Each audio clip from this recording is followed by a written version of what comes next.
Park rangers are trained to find lost hikers, missing children, abandoned campsites. But there is one thing they are trained to find, and never, ever report. And if you've ever hiked deep enough into an American national forest, there's a chance you've already seen one. There is an unofficial rule among search and rescue workers who operate inside America's national forests. It isn't written in any manual. It isn't part of any training. But every ranger who has worked deep wilderness long enough learns it eventually, usually from a veteran on their first real deployment.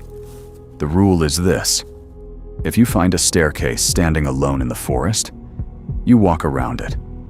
You do not approach it. You do not touch it. You do not climb it. And you do not, under any circumstances, file an official report about it.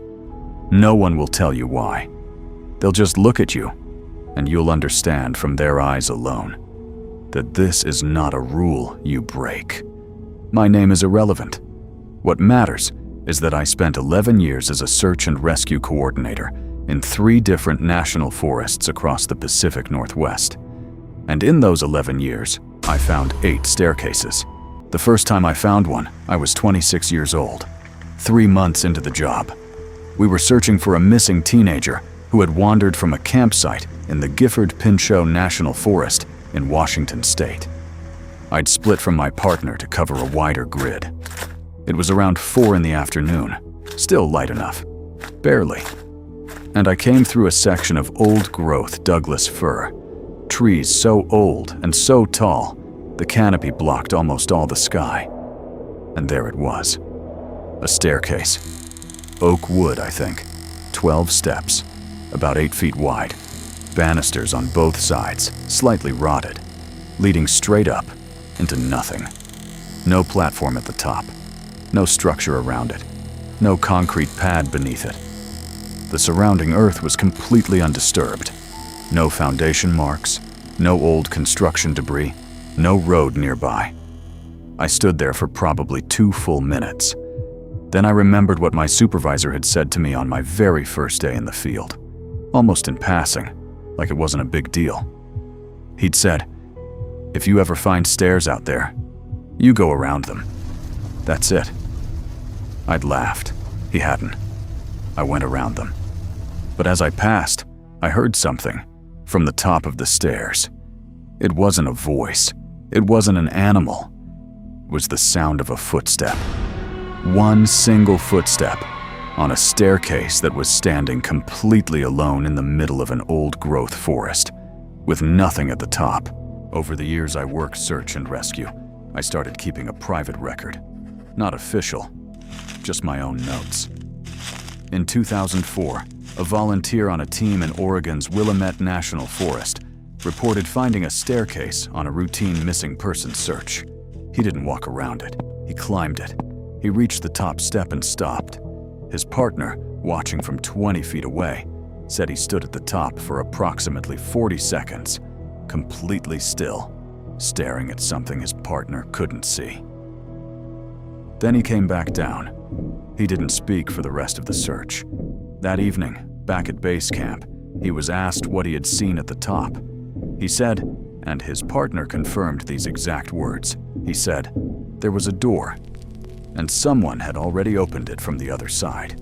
He resigned from search and rescue the following week. His partner told me he never went hiking again. Ever. That was the tamest account I collected. In 2007, a hiker in the Chequamegon-Nicolet National Forest in Wisconsin took a photograph of a staircase she found approximately 4 miles off trail. In the photograph, and this was verified by 3 separate people who examined it, there is a figure standing at the top of the stairs. The figure is not facing the camera. It is facing down. It is looking directly at where she was standing when she took the photo. Over the years, a few theories have circulated among the rangers who know about this. Theory 1.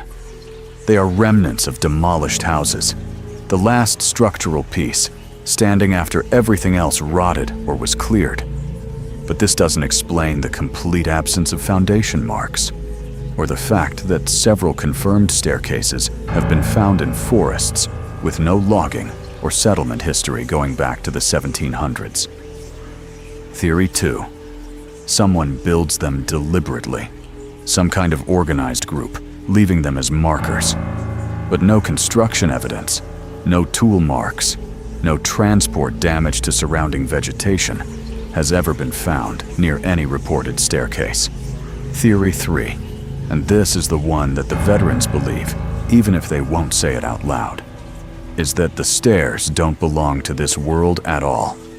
That they are entrances, not exits, and that whatever uses them comes down, not up. The rule isn't there to protect you from climbing them. The rule is there because of what climbing them tells the thing at the top, that you know the door is there. The 8th staircase I found was in January 2009.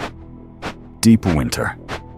I was alone on a preliminary sweep, and I almost missed it because the snow had accumulated on the steps, and it almost looked natural, like a formation of rock.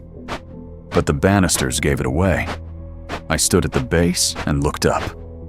And at the top, I want to be very precise about this, at the very top step, in the freshly fallen snow, were footprints.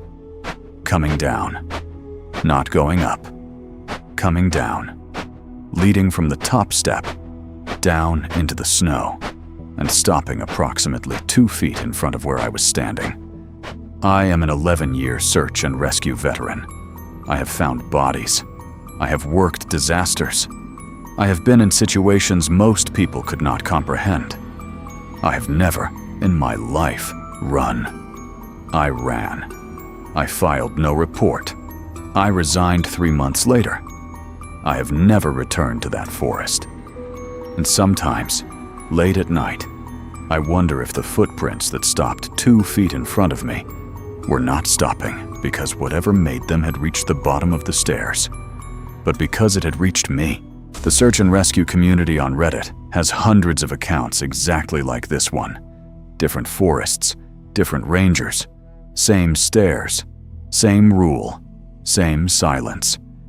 If you're planning to hike in any national forest in America, the odds are low, but they aren't zero. And if you ever find yourself deep in the trees, and you see stairs that lead to nothing, you now know the rule. Go around them.